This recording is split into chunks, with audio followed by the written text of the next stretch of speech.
করব তো কড়াইয়ে সর্বপ্রথম তেল দিয়ে দিচ্ছি। তেলটা কি ভালো ফুটবে, দেখাই যাক। কড়াইটা আগে গরম করে নিয়েছিলাম, এখন পেঁয়াজ কুচি আর মরিচ কুচি দিয়ে দিব।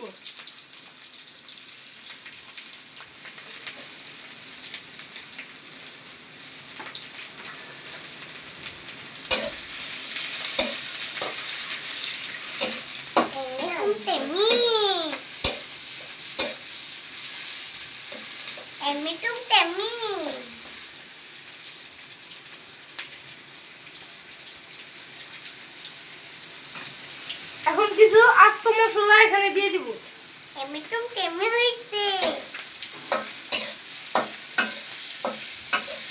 এখন পেঁয়াজে হালকা একটু পানি দিয়ে দিব। রসুন বাটা, আদা বাটা, বিরিয়ানি মশলা সহ কিছু ঘরোয়া মশলা, লবণ, মাংস, দুধ, চিনি, উপরে আস্ত আলু বসিয়ে দিব,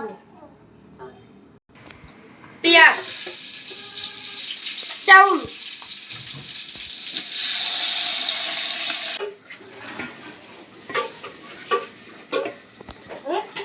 এখন গরম করা পানি দিয়ে দেব।